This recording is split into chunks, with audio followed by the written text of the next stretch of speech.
Hi everyone, আজকে হচ্ছে দাদার রিসেপশন পার্টি। এখন ভাত কাপড়ের সব নিয়মগুলো করা হচ্ছে আর আমি রিসেপশন পার্টির জন্য রেডি হয়ে গেছি। শুধু আমি না, সবাই রেডি হয়ে গেছে।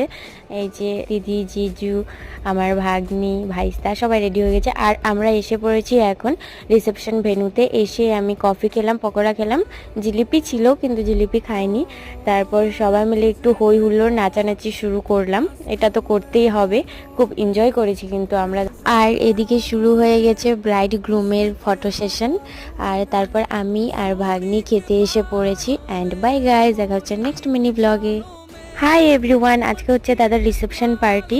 এখন ভাত কাপড়ের সব নিয়মগুলো করা হচ্ছে আর আমি রিসেপশন পার্টির জন্য রেডি হয়ে গেছি। শুধু আমি না, সবাই রেডি হয়ে গেছে। এই যে দিদি, জিজু, আমার ভাগ্নি, ভাইস্তা সবাই রেডি হয়ে গেছে। আর আমরা এসে পড়েছি এখন রিসেপশন ভেন্যুতে। এসে আমি কফি খেলাম, পকোড়া খেলাম, জিলিপি